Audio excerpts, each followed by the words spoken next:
joining the live. If you are just joining, let us know so we get started. Okay. If you are just joining, let us know so we get started. Today we'll be talking about gas laws. Okay. Basically, we shall be treating gas laws in today's live section. All right. So we'll be getting started without much delay. Guys, like I said, we're talking about gas laws as it applies to physics. Okay. So we will be starting with what I call gas quantities. Okay, let's just say gas law quantities basically. That would be much more better.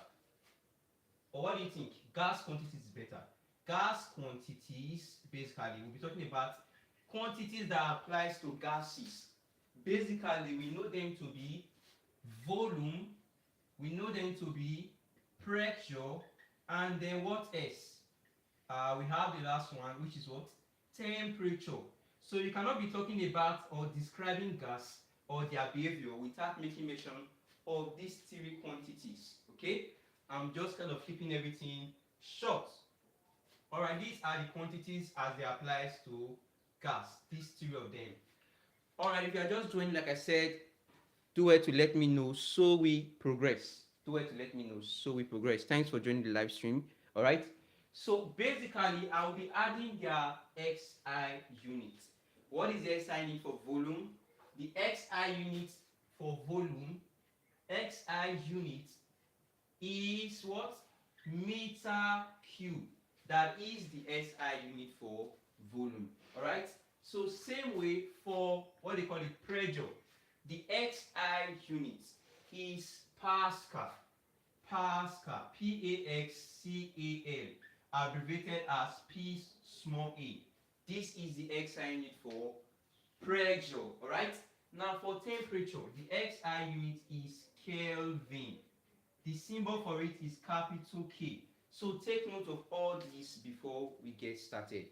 Okay? Thanks for joining the live stream. If you have any question as we progress, do well to indicate in the comments. Okay? So let's continue.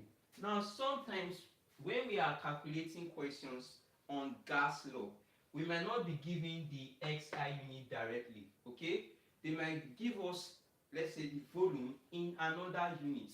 So we'll be talking about the different quantities or the different units that applies to volume. Alright, so we'll be doing that quite right away. Now for volume, apart from meter cube, okay, we have other units.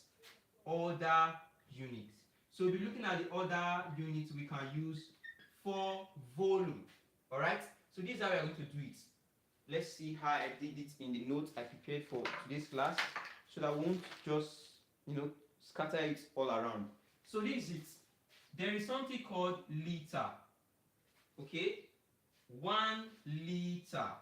Sometimes you can also be given the unit in liter.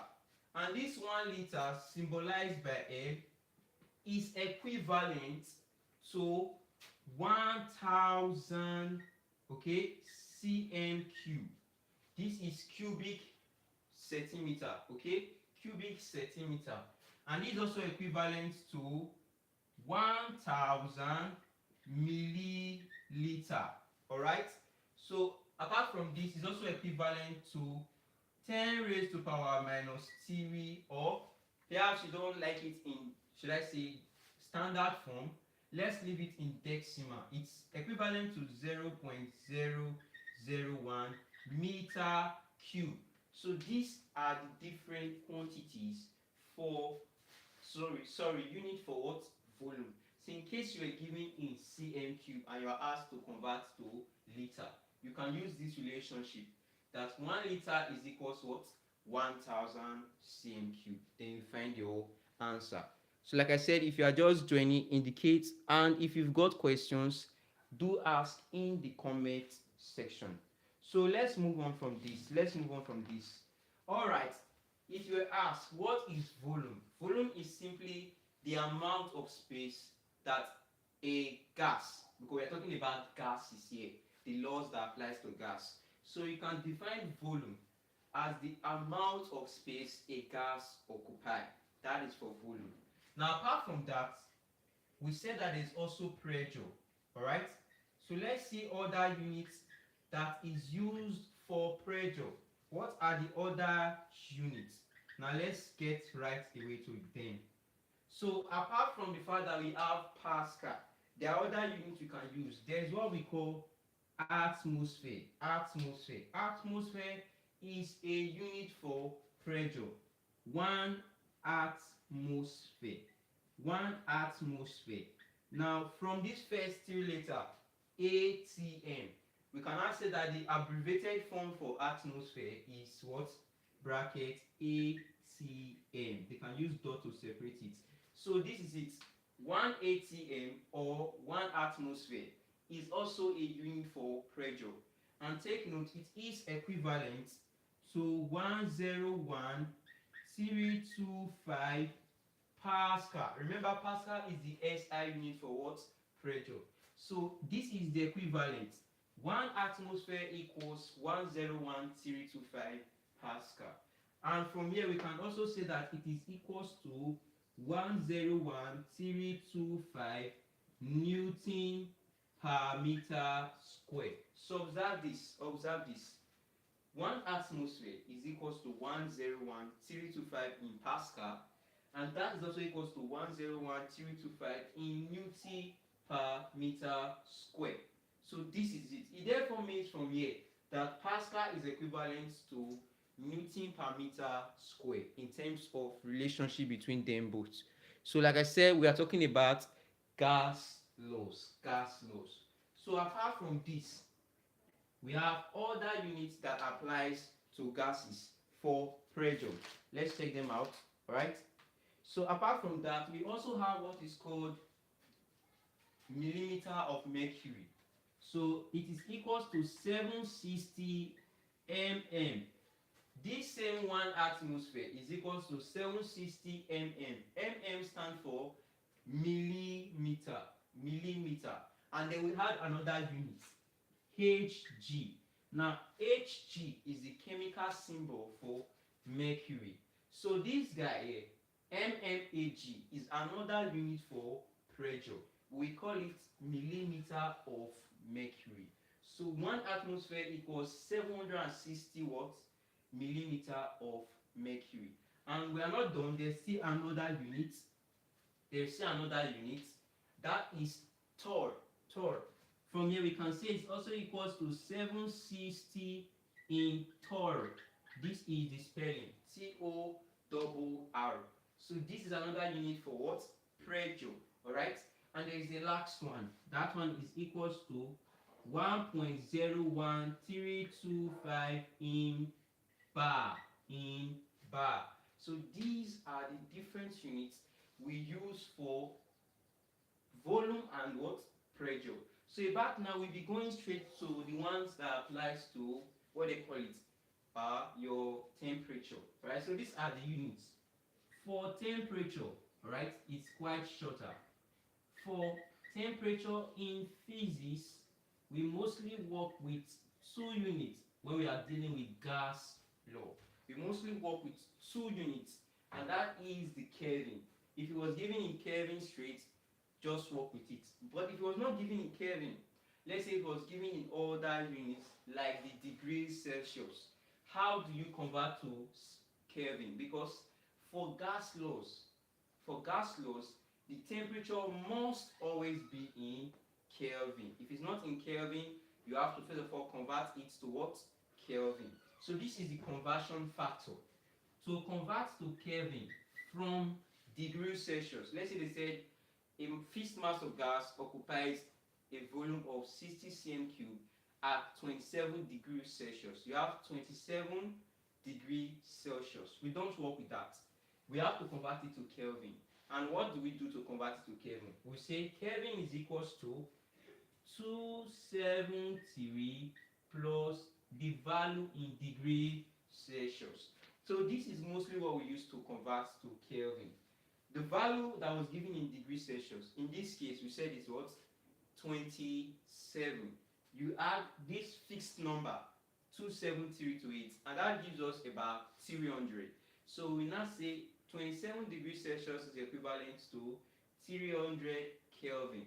Is the 300 Kelvin that we will use when solving. I hope that is clear. So just take note of this. Alright, let me just circle it out because kind of is a formula you should remember. Like I said, in gas laws, the temperature must always be in what? In Kelvin. So guys, this is basically the quantities, the main quantities we use when talking about gases. When talking about gases. Alright, so let's continue. Now there's something called the, what they call it? The thermodynamic scale. Thermodynamic scale. So we'll be looking at that quickly before we actually get started with the laws that applies to gases. Thermodynamic or absolute scales. If you are just joining, let me know in the comments. Alright? So this is basically what we will be looking at about now. We'll be looking at this right away. So let's see what it's all about. For your thermodynamic or your absolute scale. For your thermodynamic or absolute scale, this is how basically it looks like. Assuming this is the scale, alright? Now, this is how it looks like, kind of. Now we know, let's call this 0 in degrees Celsius and this 100 in degrees Celsius. Alright? So sometimes you want to convert it to the absolute scale. The absolute scale is the scale in Kelvin. It is the scale in what? In Kelvin. Alright? So when we're talking about Kelvin temperature, we're talking about the absolute scale, also called the thermodynamic scale. Alright? So this guy, we don't work with this side, all the values here that are in degrees Celsius. Rather, we will have to convert it to the value on the absolute scale. So guys, for 0 degrees Celsius, which we know to be the what? Ice point. This is called ice point. Ice point. Why is it called ice point? There is a reason for it. The reason is it is at this temperature that water freezes. It is at this temperature that what? Water freezes. Okay? Water freezes. Water freezes. Water freezes at this temperature. Alright? So take note. The temperature at which water freezes is called the what? Ice point. And on the degree Celsius scale, it is equivalent to 0 degrees Celsius. What is now its equivalent on the Kelvin or absolute scale? The answer is what? 273 in Kelvin. Now you might want to tell me, how do I know it's 273? Remember here we agreed that there is a formula for converting from degrees Celsius to Kelvin. So let's assume we have 0 degrees Celsius. The value here is 0. How do we convert 0 in degrees Celsius to Kelvin? Like we agreed here, the value will be put here and add to this fixed constant. So 0 plus 270 will give us what? 273 in Kelvin. And that is how we got this. Same thing we will do. 100 plus 270 will give us what? 373 in this time in Kelvin. So be following. And this temperature is also kind of unique, like this first temperature. Remember I said this first one is called the ice point. That is the temperature at which water freezes. Now this guy, 100 degrees Celsius, which is equivalent to 373 in Kelvin, is also unique. And it is called the steam point. Be taking note of all these facts. It is called the steam point. The steam point. The steam point of water. And the other one is the what? Ice point of water. Now why is it special or why is it important? It is special or it is so called because it is the temperature at which water boils. So it is at this temperature that water boils. And is that true? Yes. We know that 100 degrees Celsius is the boiling point of water. And that temperature is called the what? The steam point. While 0 degrees Celsius is the temperature at which water freezes, and so therefore it is called the freezing point or the ice point. I hope that is clear. Now on this absolute scale, there is also a third important temperature we must take note of. There is a third important temperature we must take note of, and that is minus 273 degrees Celsius, which is equivalent, if you do this, minus 273, put it here. So 273 plus minus 273, that will give you 273 minus 273. Okay, plus times minus become minus, and 273 minus 273 gives us what? 0. So it's equivalent to what? 0 Kelvin. 0 Kelvin. And what is this third important temperature called? It is called the absolute zero.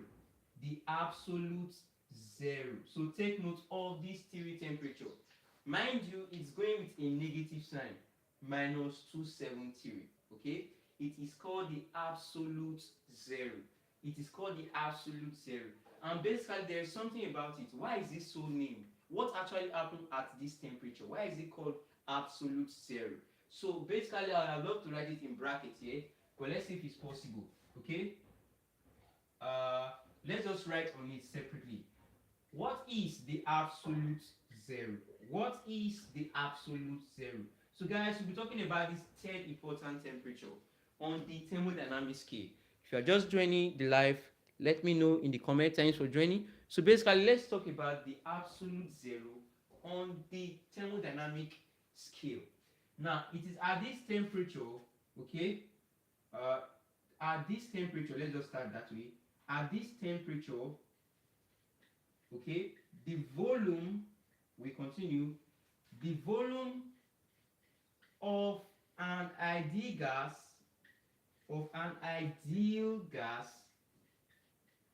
equals 0. So take note of this very important point. Okay, at this temperature, the volume of an ideal gas, mind you, this applies strictly to ideal gas. There's another type of gas we call the real gas. Okay, that is the gas we have in our everyday physical world. Okay, the gases we have around are real gas. This guy is an hypothetical gas. It's only theoretical. That is, it does not exist physically. Okay, the physicists actually think of this guy when they are trying to, structure out laws that applies to gas. We have the ideal gas. Okay, just say imaginary gas. Now, at this very temperature we call the absolute zero, the volume of an ideal gas equals 0. So equals 0, the absolute zero, because at this temperature of minus 273, the volume of an ideal gas equals 0. And sometimes this most at times is not the full value. It is equals to absolute zero, the full value, just to add, absolute zero equals minus 273.15 degrees Celsius, or 0 Kelvin. Or what? 0 Kelvin. Let's write this out again. Or 0 Kelvin. So either of these is correct. Either you say minus 237.15 in degrees Celsius, or you say 0 Kelvin. So guys, be taking note of all this as we progress. Be taking note of all that basically as we progress. If you've got your questions, ask them in the comments. Now, basic questions too before we actually get started with the gas laws. Alright? Some questions they do ask. What do we use to measure pressure? Alright, so let's get back to pressure quickly. For pressure, there is something I want to basically add. Alright? Now pressure is measured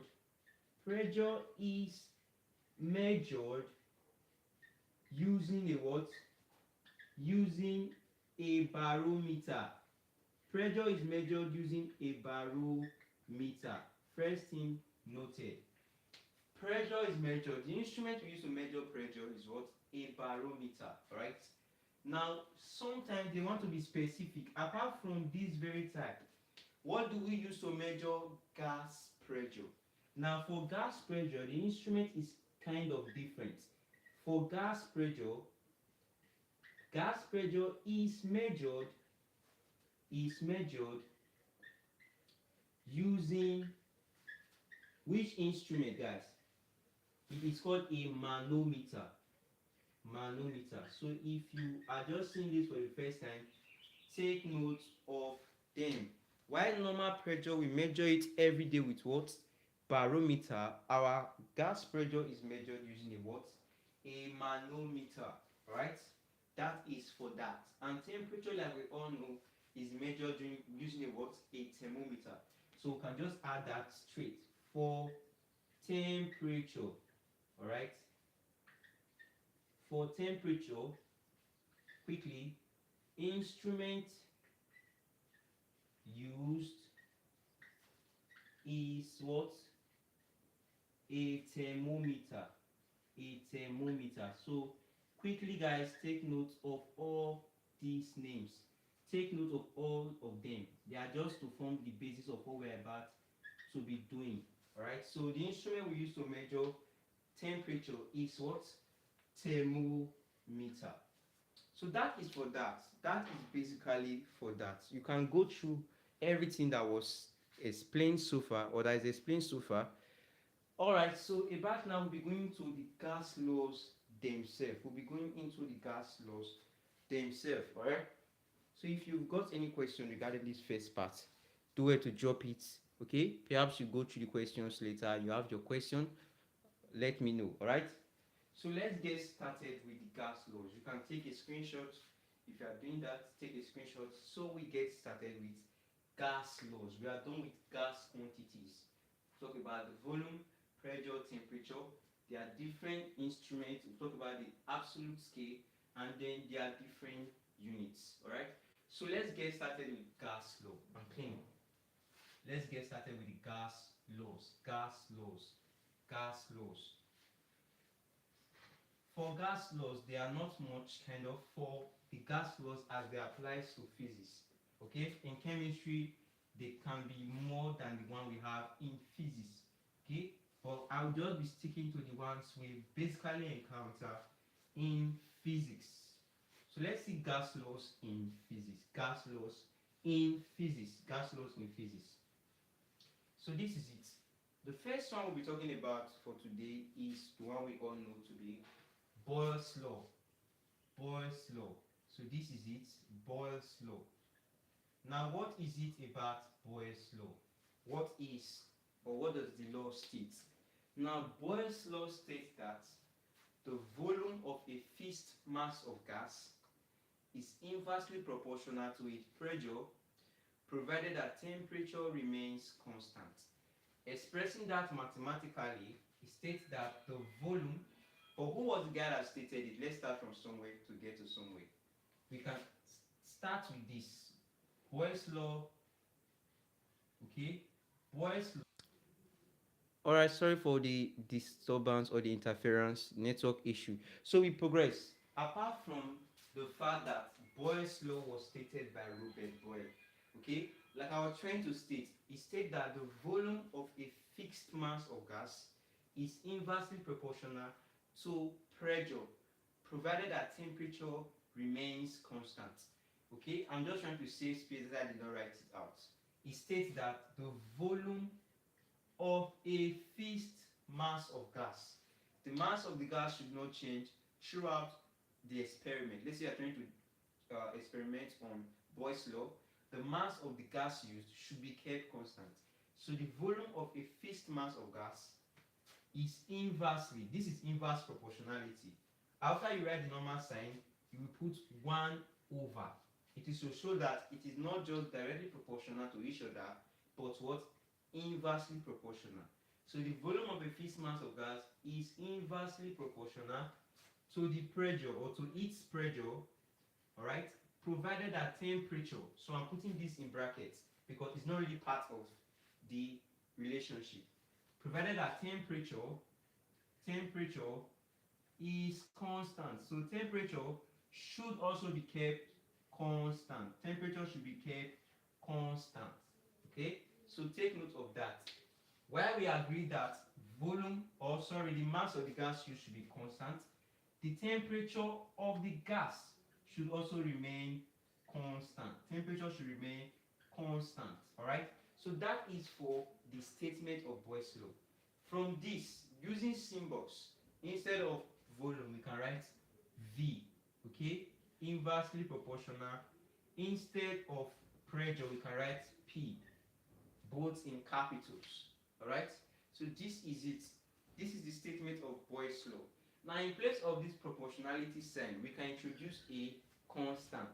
We can introduce a constant. How would that now look? We'll now say V is equals to, instead of this sign, we have replaced it with what? Equals to, the equality sign. Now, like I said, once you change this sign to this, a constant must be introduced. So you either spell it out, constant, constant, constant. Then whatever is there, we times this constant. Times what was it? 1 over P. Now this constant is the same thing as writing constant or the letter K. So it's the same thing. Whether in your textbook perhaps you see it as K, it's the same thing as constant. Alright?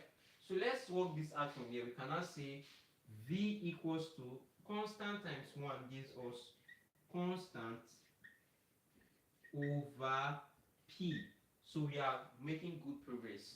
We have already simplified this to become this. And now we are trying to make constant stand on its own. So P, we times this if we cross multiply. Is it not?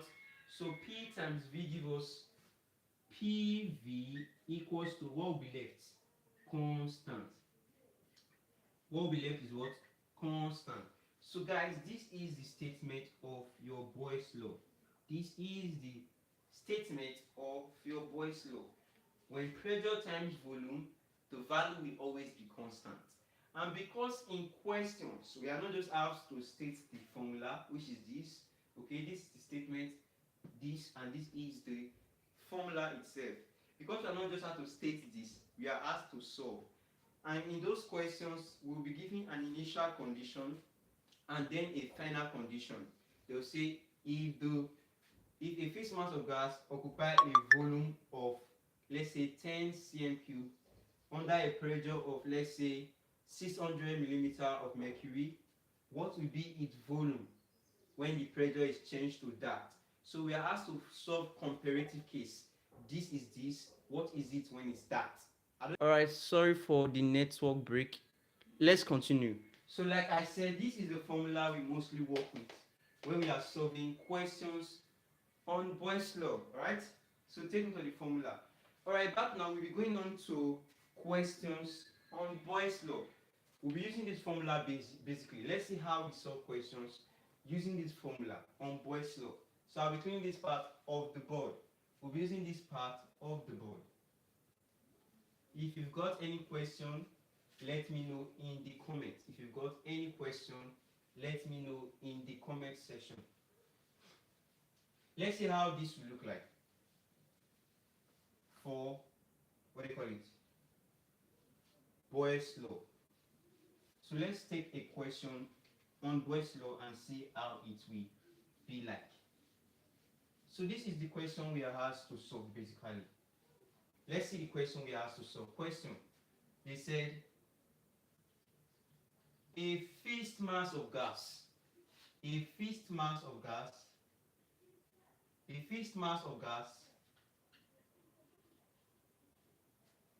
occupies a volume.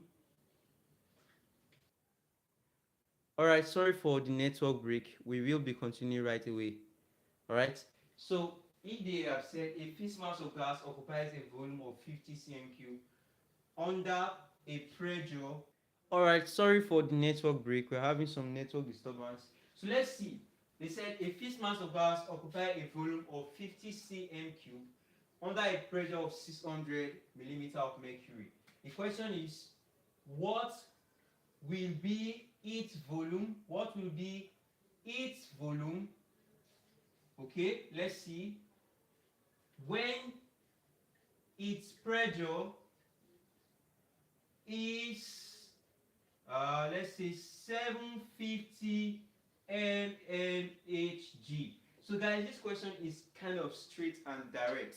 We are asked to find its new volume. All right. So take note. Thanks for joining the live. I'm glad to have you. Tingy, thanks for joining the live. If you've got any question, let me know. So guys, we are talking about Boyle's law. We've already stated the law, and this is the formula we're going to be working with. This is the formula we work with for Boyle's law. So this is a typical question. How do we solve it under Boyle's law? Solution. First thing first, we are going to be deriving everything we're given in this question. Okay? So we go again. A fixed mass of gas occupies a volume of 50 cm cube. That first volume, we will call it V1. So V1 is equals to what? 50 cm cube. Now, what did they now say? They said under a pressure, they are not done. 50 cm cube under a pressure of 600 millimeter of mercury.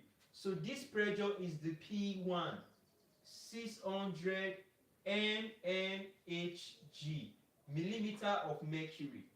Now, what is the question? What will be its volume? So this is it. There was a volume before, but you're asking us what will be its volume.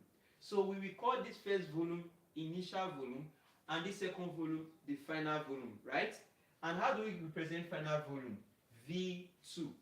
V1 initial volume, V2 final volume. So when they said what will be its volume, it means you don't know the value for it. We'll put question mark. When its pressure is now 750 mmHg. So that's how we call this first pressure P1. This will be the final pressure. We call it P2. P2. They said is what? 750 in mmHg. So do we understand up to that very point? I trust we understand up to that very point. Okay? So it's kind of basic. How do we now get our V2? How do we get our V2? So this is what we do, guys. We have V1, we have P1, we have P2, and I'm looking for V2. So that boils down to what? Boyle's law. Because it's only in Boyle's law that the temperature remains constant. That is, you will not be giving any value for temperature. Or even if you are giving a value for the temperature, the value of the temperature will remain the same throughout the experiment. Clear? Yes. So now we have this. This is the formula. It boils down to this. Using what? P1 V1 equals P2 V2. Guys, this is the formula for what? Boyle's law. So what do? We have gotten our formula. Next thing is to substitute all of these values into this formula. So in place of P1, what do we write? 600. Now observe something. Basically, we did not convert. We did not do any conversion, right? You agree with me? We only write them out as we add them in the question. Now sometimes it is necessary to convert, but in this case it's not necessary. Why is it not necessary? The pressures are in the same unit, true or false. The volume one was given, the other one we are looking for it. So it means that the final answer for this second volume will also be in cm cube. If perhaps we're giving this first pressure in millimeter of mercury, that is mmHg, and the second pressure we're now giving it in, let's say, atm, we have to convert one to the other so that they'll be same. But now they're already same, so that's why we don't do any conversion. I hope that is clear. So we continue. In place of P1, we write 600. 600 times, in place of V1, we write 50. 50. In place of P2, what's P2? 750. In place of V2, any value for that yet? No value. So we leave it as V2. I hope you basically understand how we arrived here. Alright? So let's progress. We are trying to look for V2, but 750 is times in it. How do we remove this guy? We divide both sides by 750. Over 750 over 750. So what will basically happen for this side of the equation is that 750 will cancel 750. So what is left here is just V2. V2 will be equals to, everything here will now come here, 600 times 50 over 750. So guys, this is what we have. That is what we are going to now have. I hope we get it up to that very extent. Alright? So what will then happen from here? What will then happen? We can simply get our answer straight using our calculator, okay, to save time. We times this 2, then we divide it by this. So let's see what we will get. Let's see what we will get. 600 times 50. It gives us 30,000 divided by what? 750. 750. That gives us exactly 40. So the final volume will be what? 40. What's the unit for this volume? Cm cube. So we'll come here and write cm cube. And guys, like I said, it's always easy.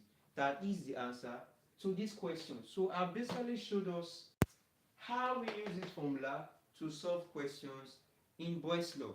I hope that is accepted by us. I hope that is clear. All right. So we will do something else. If you've got a question regarding this, let me know so we attend to it. So guys, by and by, we've already done Boyle's law, but there's still an aspect of Boyle's law we still need to talk about. This is Boyle's law in general. All right. Take note of that. This is Boyle's law in general. All right, let's see something else before we go into what they call it, the next law. Let's treat something else, and this is what I'm going to be talking about before we go into Charles' law. This is what I'm going to be talking about. Let's see it. So sometimes you might be asked to find the volume of a rising air bubble. You know, a bubble is formed under the river. This is the river. So let's just call it rising air bubble. There is questions that do come from this very aspect of Boyle's law. Questions do come out from this very aspect of Boyle's law. Okay? And we can add and Boyle's law. So this is what we are going to be talking about, how Boyle's law applies to a rising air bubble. Alright, so this is it. Assuming this is the river, alright, this is the water, this is the water, alright, so this is the small bubble at the bottom. It was formed at the bottom. At the bottom. The bubble was formed where? At the bottom of the water. And let me indicate so that you know this is water. Water. Water. Alright? Now the bubble was formed at the bottom. What do you think will happen? Try and imagine what will happen. Once the bubble is formed, what do you notice? It will start rising. True or false? True. So the bubble will start rising, rising. Then when it gets to the surface, it will now be here. So we now add at the surface. These are two different states or conditions that the bubble will experience. Why at the bottom and why at the surface? They are going to be two different scenarios entirely. So let's see what happened at the bottom. At the bottom, do you agree that the bubble, this bubble, we have an initial pressure which we call P1, and there will be a final, at the bottom, initial conditions, it will have an initial pressure and an initial volume. So we're talking about P1, V1. True or false? True. At the surface here, that same bubble, we have a final pressure which we call P2 and a final volume which we call V2. Clear? Yes. Now why is that so? Why the bubble is at the bottom? The pressure acting on it, P1, is different from the pressure acting while the bubble is close to the surface. Ask me, how do I know? Now at the surface, the only pressure acting at the surface of the water is one we call P naught, P subscript O, P subscript O, and that is what we call the atmospheric pressure. True or false? True. So we can say P subscript O, let's just pick this and write it somewhere X. P subscript O is equal to what? Atmospheric pressure. Atmospheric pressure. So be taking note of all this. That is the only pressure acting on the bubble while it is close to the surface of the water. But while it is down, there is an extra pressure acting on it. Okay? There is an extra pressure acting on the air bubble. Alright? That pressure is due to the distance from here to here. Alright? There is an extra pressure acting on the air bubble. Alright? So this distance from here to here, let's call it the depth. Okay? The bubble was formed at a depth of, let's say, 20 meter 30 meter, 40 meter. That is the depth where the bubble was formed, okay? And when it gets here, the distance covered is d, depth. So let's see something. Take note of this. This guy, atmospheric pressure have a value, okay? It's equals to 10, okay, let's do it this way, is equals to 10 meter of water or 760 millimeter of mercury. So this is what we call 760 mmHg, because the symbol for mercury is what? Hg. The chemical symbol for mercury is what? Hg. While for water is what? H2O. So that is it. This one we mostly work with. We'll say 760 mmHg. So atmospheric pressure is either equals to 10 meter of water or what? 760 millimeter of mercury. Take note of these two different values. So let's see something. What happened at the bottom and what happened at the surface? At the bottom, let's start from there. At the bottom, what will be the value for your P1? P1 is equals to, at the bottom of the water, atmospheric pressure added to the formula we use to get the extra is PGH. So I will add it here. P, where this P, this symbol is standing for density. G is standing for what? Acceleration due to gravity. While H, but in this case we are not working with H, okay? We are working with D. But just write this out first. So this is the pressure that acts on the bubble while it is at the bottom. Alright? At the bottom also, at the bottom of the river, V1 will be given. V1 is the volume at the bottom. Take note of all these things. While P1 is what? Pressure at the bottom. So, like I said, be taking note of all these. Now, there's a trick in our work with. Because P1, what do you call it? Mu. This guy is mu sign, right? Not mu, sorry.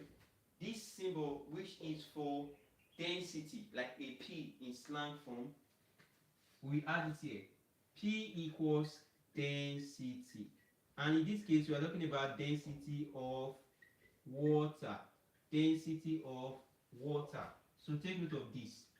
Now, because the density of water in gram per cm cube is 1, while in kilogram per meter cube is 1000, and the value for G is 10 meter per second squared, and H we say is equivalent to D. There is another formula we cannot use, okay? This is the standard formula for getting your P1. What? P1. But sometimes you might not have to just pass through this stress. Instead of this, sometimes we can say P1 equals P0 plus the depth, the value for the depth directly. There is a reason why this works. So if they have said the bubble was formed, we have a network issue here. Let's see if we've got network issues. Sorry, I'm coming. Let me check if we've got any network issues. So we progress. There is no network issues. Alright, so this is what we're going to do. Now, at the surface, what now happens when the bubble gets to the surface? When the bubble gets to the surface, at the surface, what will be the conditions when the bubble is at the surface? Now, at the surface, we agree that the only pressure acting at the surface of the water, because the bubble is no longer under water, but is now close to air, the only pressure acting is what? Atmospheric pressure. So this P2 is actually equals to what?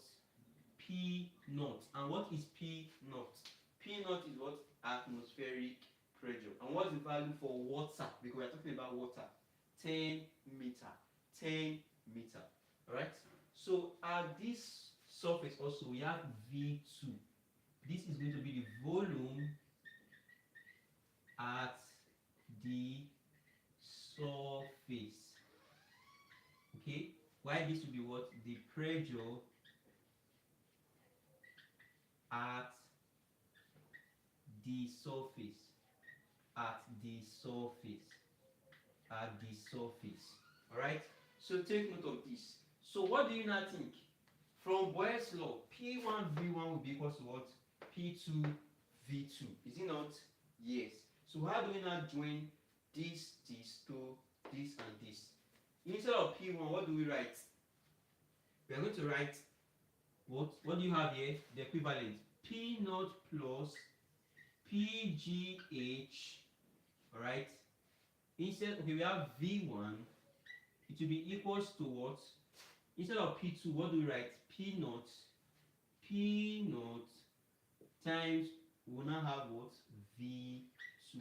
So this is the formula for Boyle's law as it relates to a rising air bubble. Like I said, if you're given the depth directly, depth stands for, what is it? D here stands for what? Depth. Let me add. Where should I add that? D stands for what? Depth. If you are given the depth of the water directly, just use this formula. There's no need for all this PGH because they will be equivalent to the depth. Clear? Yes. So just use this formula. If they told you the depth where the bubble was first formed is 20 cm, it will be what? 20 added to what is P0? 10. Okay? Sorry, I said 20 cm. Let's say 20 meter because the meter have to be the same. 10 meter added to 20 meter.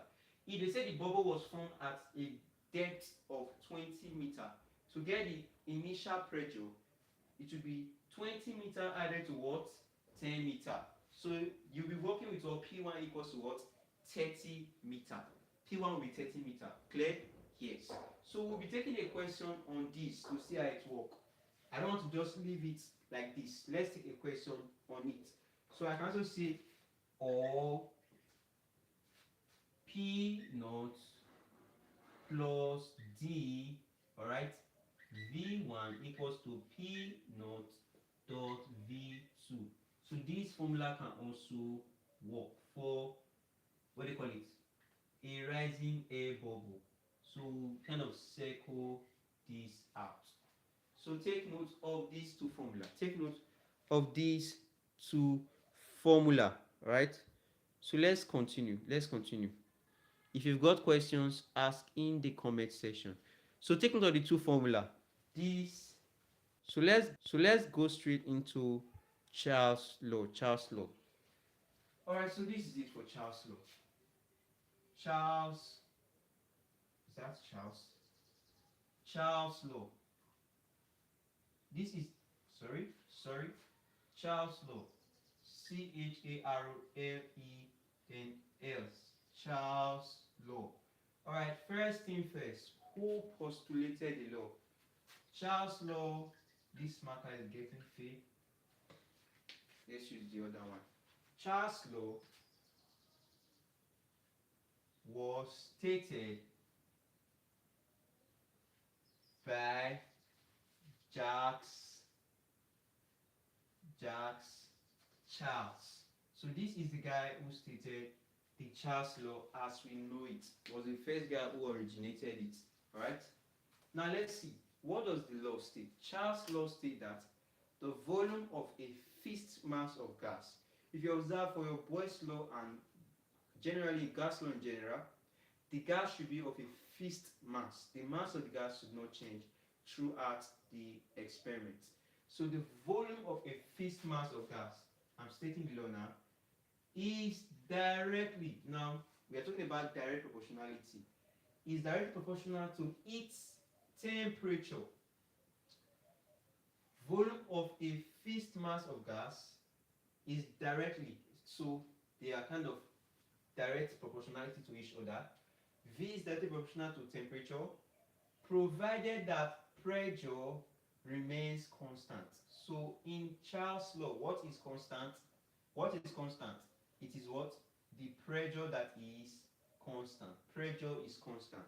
So that is the statement of Charles' law. Kind of easy, right? So it states that the volume of a fixed mass, volume of a fixed mass of gas is directly proportional to its temperature, provided that the pressure remains constant. So from this, which is the main expression, we can say V, standing for volume, is directly proportional to T. Is it not? Yes. From here, we can now introduce an equals to. How do we do that? V equals to, in place of this, we write constant. Constant. And what is here? We times it. Times T. Okay? Like I said in textbook, this constant can be symbolized by what? The letter K. So whether you spell it as constant or they write K, is still the same thing they are talking about. Okay? So from here, what we now happen, we are trying to make the constant stand alone. So we divide both sides by T over T. This we cancel this T. So constant V1 over T, what is on here? It will now be equals to what? Constant. So this is what Charles' law is about. That when you divide the volume and the by the temperature for a fixed mass of gas, okay, it will always remain constant. When you heat the gas to a different volume at a different temperature and you divide the volume by the temperature, it will always remain constant. So what am I saying? V1 over T1 for an initial condition will be equals to V2 over T2. For the next condition will be equals to V3 over T3. For the next condition will be equals to V4 over T4. For the next condition, because V over T will always be constant. Clear? Yes, that is Charles' law. Kind of easy, right? So we can now add that from here, V1 over T1 will always be equals to V2 over T2. This is the formula, Charles' law. This is the formula we work with for Charles' law. Alright? So be taking note of all this. So basically, like I said, the temperature for gas laws must always be given in what? Kelvin. So if we're given in degrees Celsius, convert to Kelvin before you work with it. It must be converted to what? Kelvin. So that is for what? Charles' law. So like I said, the law was stated by Jacques Charles. Okay? Good. So what else can we also note? There are graphs to all these gas law, but I'll do that at the end when we are basically done. Okay? I'm basically supposed to do done that here before I go to Charles' law. So basically, when I'm done, I will give you guys the graphs. Alright, so let's get straight to pressure law on this part of the board. Pressure law is the next. Basically, with the examples I've solved on Boyle's law, you should be able to similarly solve questions on Charles' law, questions on pressure law, and every other laws as it applies to Boyle's law. Okay, sorry, to gas laws, I mean. So let's see what pressure law is. The third law for your gas laws. Let's see what pressure law is talking about. So let's get down to pressure law. So this is it for pressure law. So this is it. Pressure law. So we'll be talking about pressure law right away. Alright? If you've got any question, let me know. Alright, this is it. First thing first, also called, this law is also called the Gay-Lussac's law, or what we also call the Hamilton's law. Take note. These are the other names for your pressure law. Let me check if it's double, what do you call it? It's a single M, sorry. let's just take note of this correction. Hamilton's law. So I will say Amonton, then apostrophe with law. Okay, so that is what the law is also called, Gay-Lussac's law, or your what, Hamilton's law. Now, what does this state basically? It's almost like Charles' law, right? It states that the pressure of a fixed mass of gas is directly proportional to its temperature, provided that what, volume remains constant. So how do we write it? Pressure. Okay, we have not wrote who stated the law. Let's add it here. Pressure law was stated by Joseph Louis Gay-Lussac. So this is the guy, Gay-Lussac. Alright, take note. Joseph Louis Gay-Lussac. Joseph Louis Gay-Lussac. This was the guy that stated the pressure law. And like I already stated the law, I said that he stated that the pressure of a fixed mass of gas is directly proportional. So its temperature, alright, provided that what remains constant, provided that volume remains constant. So this is the law. Volume is what may remain constant for your pressure law. So take note of this, alright? So let's see what will now happen from here. We can symbolize pressure with P, and we'll say it's directly proportional to what? T. Now we can replace this proportionality sign with an equality sign. It will now be P equals to, and whenever we do that, we must introduce a constant. Right? Now, whatever is there is going to times our constant. What is it? T. So we'll say constant times T. Okay?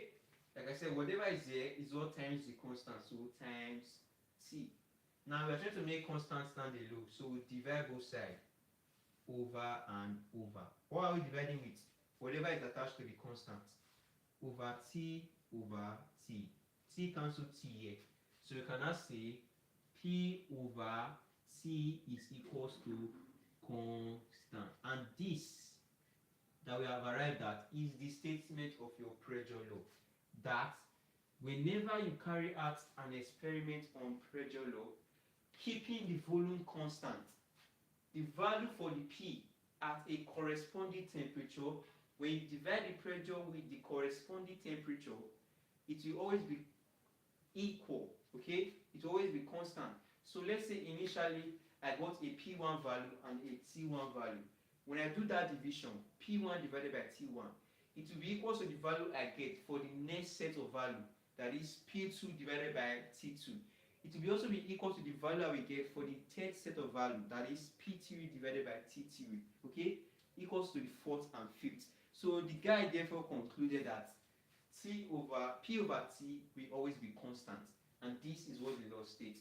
Pressure is directly proportional to temperature, provided that volume is constant. And how do we now conclude? P over T will always be constant. Now, because we have agreed that P1 over T1 for the first condition will be equal to P2 over T2 for the next condition, we can then get a next formula. P1 over T1 equals P2 over T2. This is the next, and the formula we mostly work with for pressure law. Take note of that. It's kind of easy and basic at the same time, okay?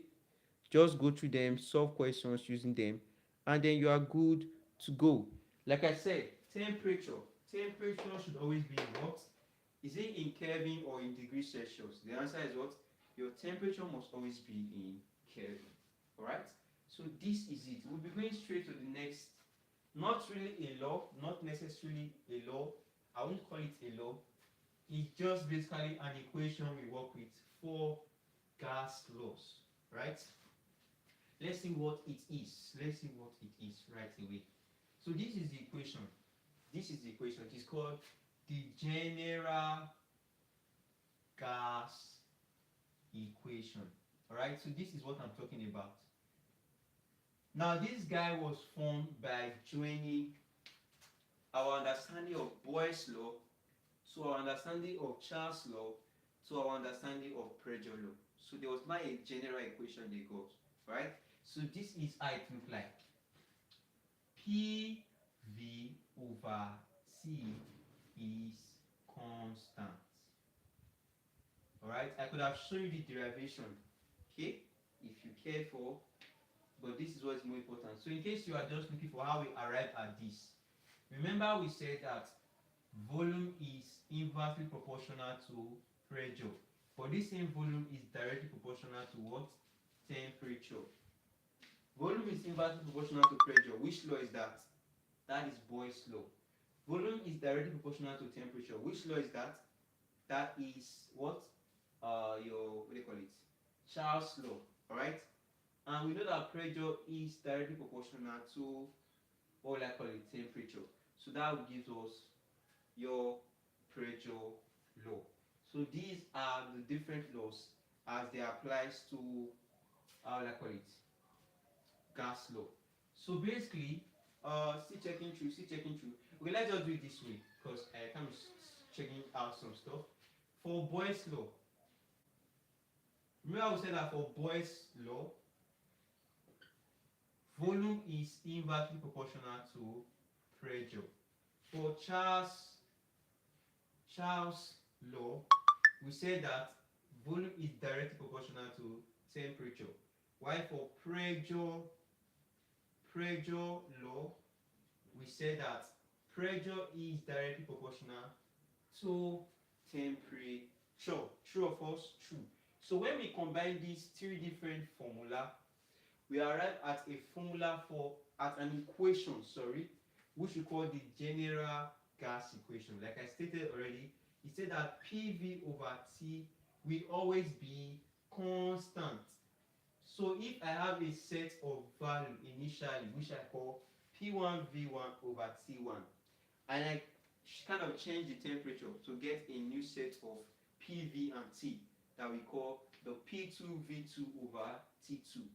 The value I will get when I divide when I times P1 with V1 and then divide it with T1, the value I will get will be exactly equal to the value I get when I do P2 times V2 divided by T2.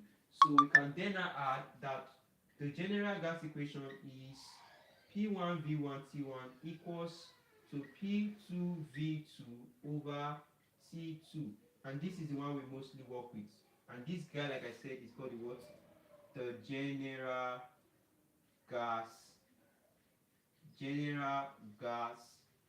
equation.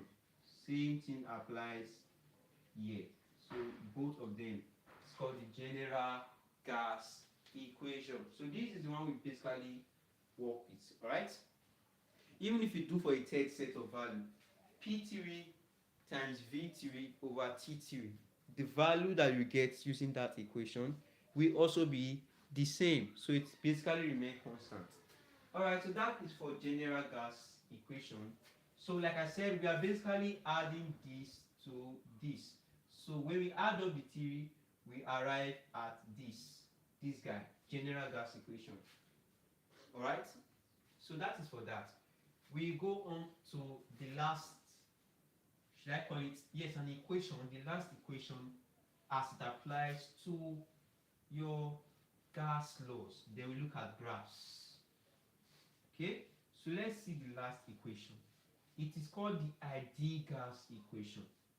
The ideal gas equation.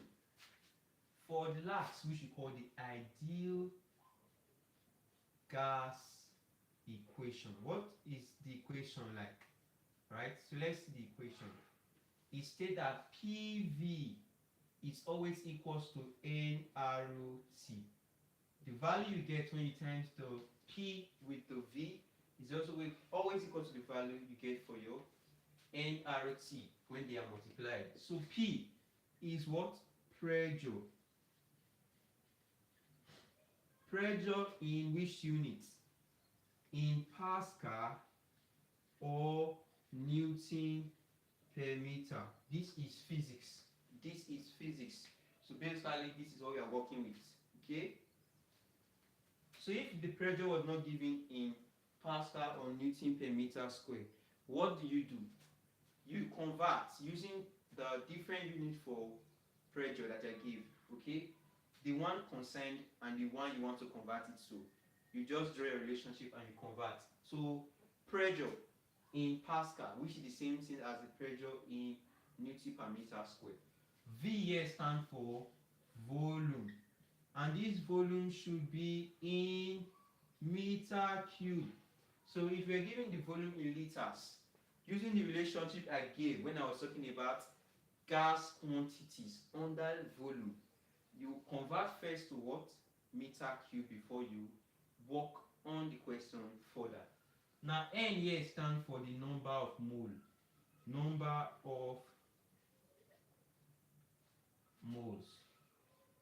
Alright? Number of moles. They also call it amount. Now, basically it is given in moles. In moles. So take note of all this. Take note of all this. Now, R is a constant. It has a fixed value. Okay?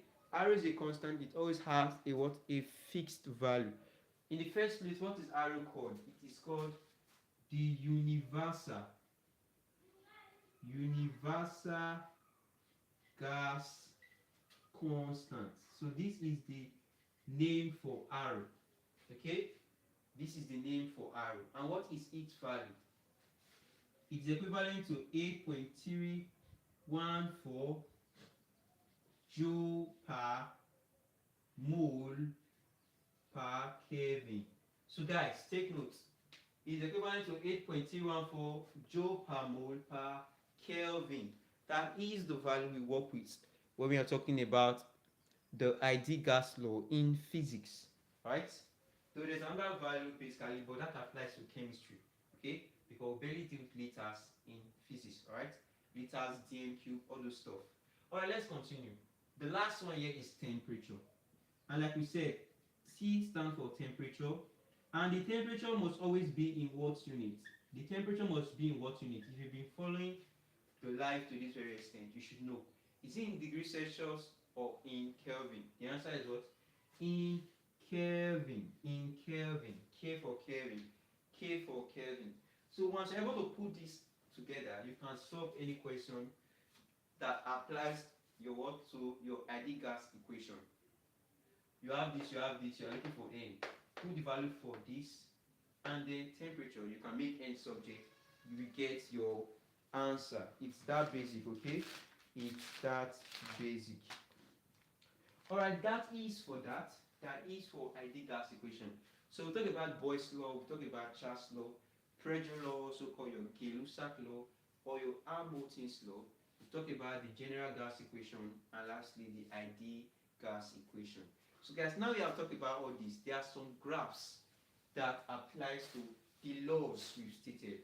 So we'll be getting back to Boyle's law. Alright, I choose to do this at the end to kind of conclude our lesson for today. So basically take note of everything we've been doing so far. When you get back to your study room, or when it's time for study, you can solve questions using the different formula and explanation. So let's talk about the graphs of Boyle's law, because perhaps you are given which of the following graph does not apply to Boyle's law, or which of the following graph does not hold true for Boyle's law. You should be able to know the odd one to pick out. So we're talking about graphs of Boyle's law. Boyle's law. So let's see the different graph that applies to Boyle's law. Basically, I took my time to work on each of them, so I will be reading my notes now, so I won't be making errors. Okay? The aim of this is to make sure that knowledge is adequately and correctly passed across. So I'll need the notes to adequately and correctly also draw the diagrams. So let's see. For Boyle's law, there are a number of graphs that are true. Okay, let's see the first we have here. Now, when you plot a graph of volume against 1 over pressure.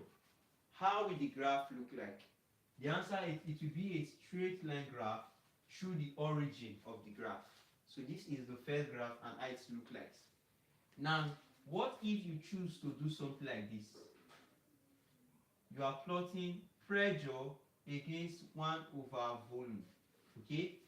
In this case, you're not making the volume, the one that is reciprocal, while the pressure is on its own. Okay? Kind of the inverse of this. How will the graph look?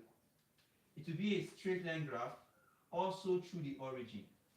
So be taking note of these graphs, there are many. Now, what if you plot directly, let's say, volume against pressure? Now, remember, for Boyle's law, it is expected that either the volume is carrying 1 over or the pressure is carrying 1 over. So there's not like direct proportionality between pressure and volume for Boyle's law, is it not? So this graph will never be a straight line graph. This one was a straight line because while one was not a fraction, the other one was a fraction. While this one was not a fraction, this one was a fraction. I mean reciprocal, not necessarily fraction. Now, because you're using V and P directly, how will the graph look? It will be this. Okay? Like a curve. L that is curved. Okay? Now, what if you plot also V, okay, we already talked V, what do you call it? Inverse of this, P against V, not V against P. How will it look? It will also be a curve, like L that is curved. So be taking note of all this. Now, what if you plot on the graph? All right, let's see. I think this is becoming fader. All right, let's see what happens for the next graph. What if you had plotted, let's see how, all right, this is kind of rough. What if it was PV against P? Now remember, for Boyle's law, we said that the PV for the different set of the experiment will always be constant. So P1V1 will be equals to P2V2, and that will be equals to P3V3, right? So this guy has a constant value. Let's call it 5. But this P is increasing. Is it not? Let's say 50 to 60 to 70. So this, while this one is increasing, this one is neither going up or down. So it's just fixed. So normally, I said, for me, if you want to remember this very graph, how it will look like, assume something that is not moving up or down, but it's just fixed. Whereas this one is increasing, it will look like you are pulling a cord in this direction, true or false? So the graph will be like straight line, a straight horizontal line. That's how the graph will look like. Okay, so be taking note of these. These are the graphs for your Boyle's law, right? These are the graphs for your Boyle's law. Now, what if you have plotted something like this, PV against V? Remember, you're plotting it against pressure. What if you plot this PV that is constant against volume? How will it look like? It will also be what? A straight line. Because while this one is increasing in this direction, this one is neither going up or down. Clear? Yes. Now, what if, that's the question. What if you have plotted, trying to minimize space, P against PV?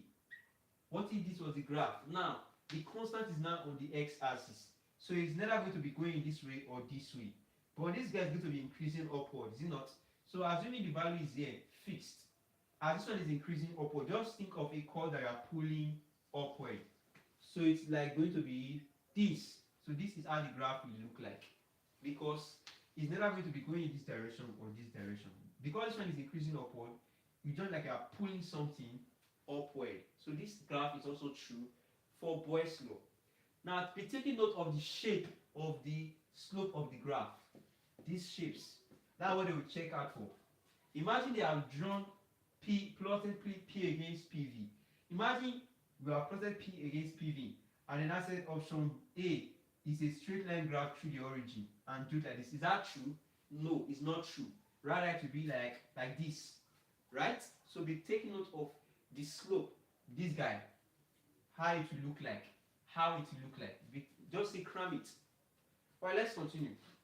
What if we have plotted PV on the x-axis against V. The first time we said against pressure. What about if it's V against PV? It will be what? A straight line graph. A straight line graph. Alright, so we progress. We still have some others. Now look at this. What if we have plotted log of P? Alright, I think we can write this in this way better on. Let's see. Log P against log V. So they want to be extra tactical in their question. They now introduce logarithm. So you are taking the logarithm of the different values of P and using it on the y-axis, and you're taking the logarithm of the different value of V and using it on the x-axis. How will the graph look like? That is the question. That is the question. So take note, the graph will be like this. It's neither touching the y-axis or touching the x-axis. It's just slant. Clear? Yes. So what if, there is still more what if. Now what if you have plotted a graph of, let's see, log P against log 1 over V. I hope you can see this 1 over V. Let me rewrite it so you're not going to mistake it. Against log 1 over V. How will our graph look like? Now you can just take note of this extra. They will help you to be kind of different in your knowledge of gas laws. Okay? So let's see. How will our graph look like? Guys, it will be a straight line graph through the origin. So this is what we have. So take note of this. That is how our graph will look like.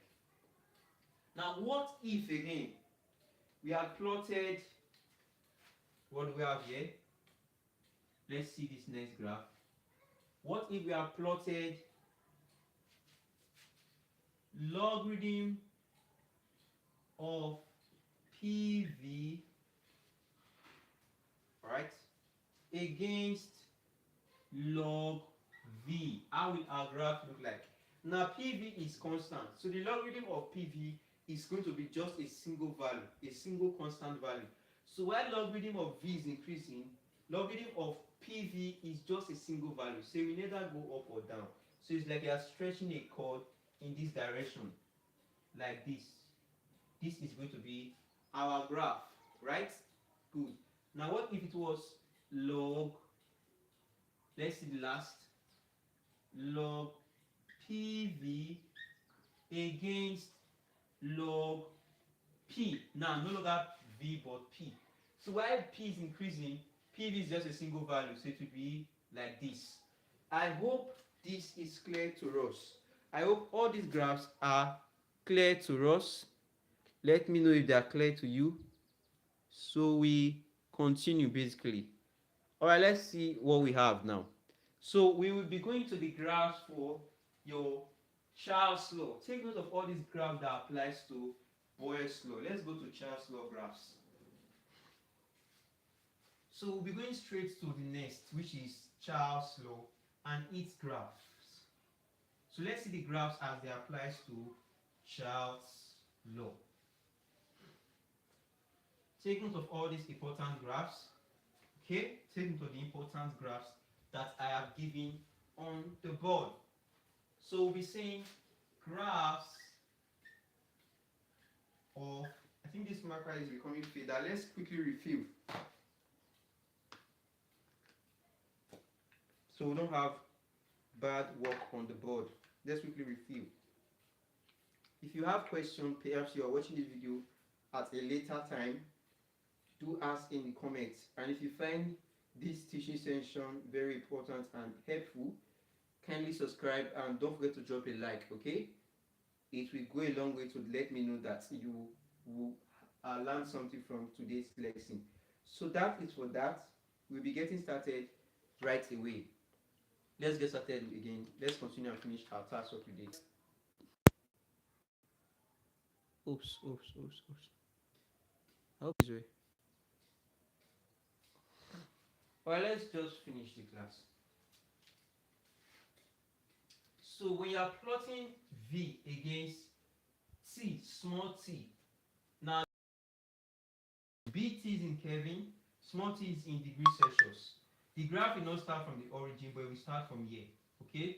Now, what they will not do most at times when they are finished plotting this graph is that they will not extrapolate it using imaginary line to see where it will touch on the x-axis. Now, this place where it touch is always constant. It's always constant. The value on the x-axis is always minus 273.15 in degrees.